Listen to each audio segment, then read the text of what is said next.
The teachings of the Sophists. In this section, we're going to talk about the Sophists, who were some of the last thinkers of the pre-Socratic period. We'll learn about their new way of teaching philosophy. We'll also examine the Sophist movement in general, looking at the views of important Sophists like Protagoras and Gorgias. These philosophers are considered pioneers of this type of teaching, which focuses on humans instead of nature. In the middle of the 5th century BC, a new philosopher named Protagoras came onto the scene. He was from Abdera and lived at the same time as Democritus. Protagoras started a brand new philosophical movement. This movement was called the Sophists.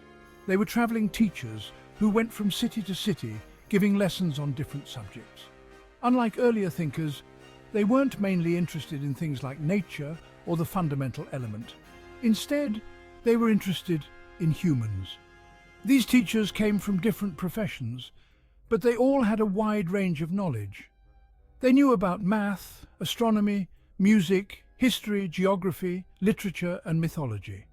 They were also considered the first professional philosophers in history because they charged a fee for their lessons. For example, Hippias of Elis was a master craftsman. He knew how to tailor clothes and make shoes. He was also an expert in all the subjects mentioned above except geography. The same goes for Callicles and Euthydemus. All Sophists were experts in the art of rhetoric.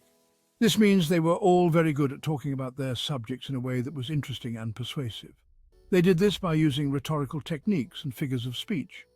In ancient times, the art of rhetoric was a branch of knowledge that allowed smart people to express their thoughts in the best and most beautiful way. Its purpose was to convince the audience that the speaker was right. For this reason, rhetoric was also called the art of persuasion.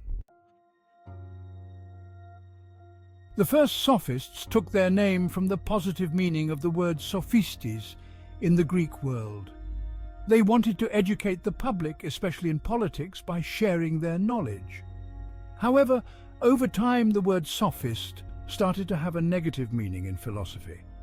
This was because of some bad practices. Comedy writers made fun of them, and other philosophers criticized them harshly. One of the main reasons for this negative perception was that many Sophists didn't think deeply about their knowledge. They just made it sound good by using rhetorical techniques.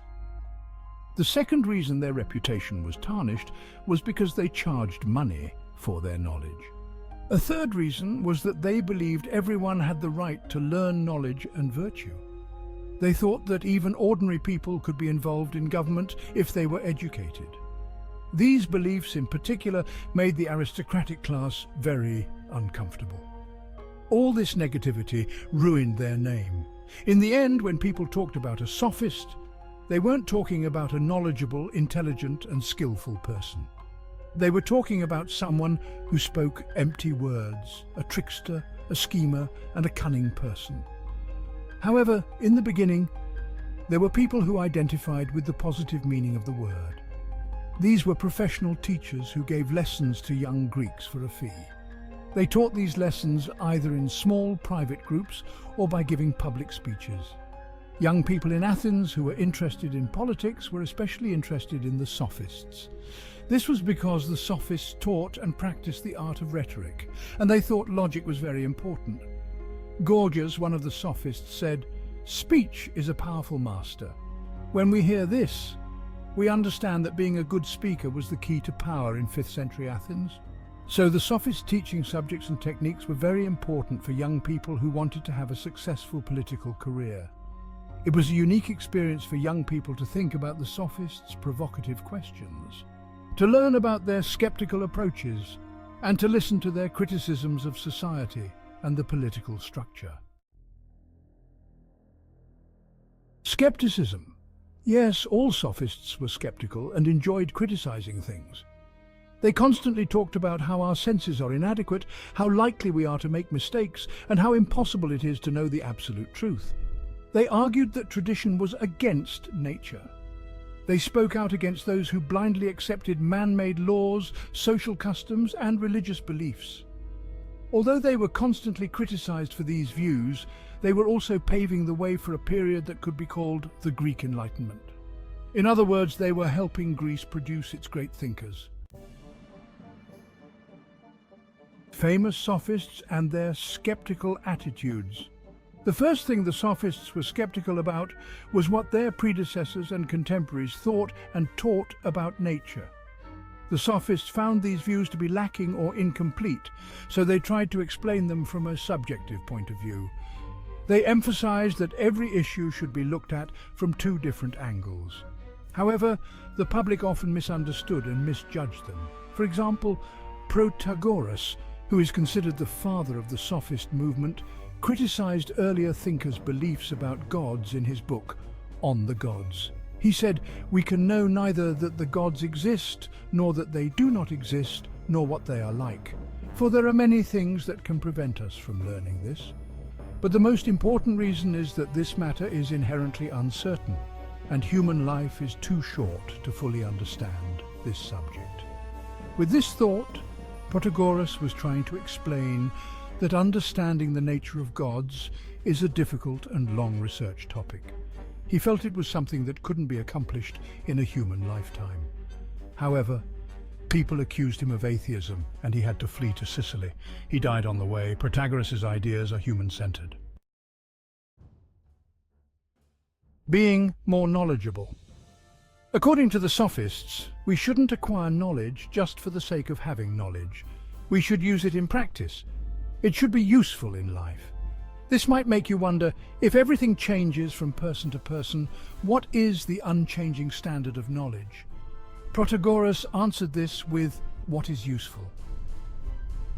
To put it another way, Protagoras believed that one person's thought, opinion, belief might not be more correct than another's, but it might be better or more useful.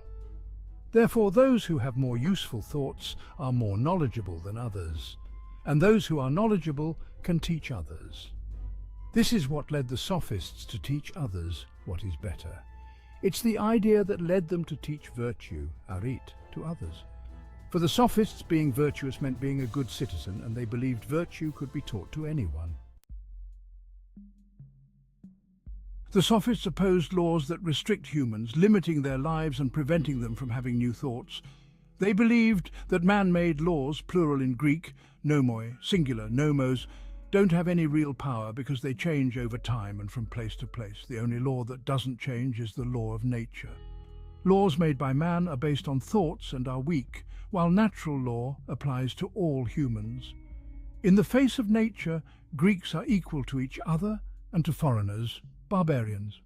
So, things like class differences, privileges and nobility are all values that humans created. However, society itself was created to benefit humans, and everyone in society should benefit equally. This is a human being's most natural right. So if justice only serves the strong and powerful and not the weak, it isn't really justice. This is why natural law is always more important than man-made law. The Sophists' distinction between what is natural and what is created by man applies to everything, especially religion and morality. The Sophists didn't believe that religious and moral standards were given by God or imposed by God, as people previously believed. Instead, they believed these values were forced on people by other people, or at least formed by agreement in order to limit individual freedom. They didn't think these values were permanent.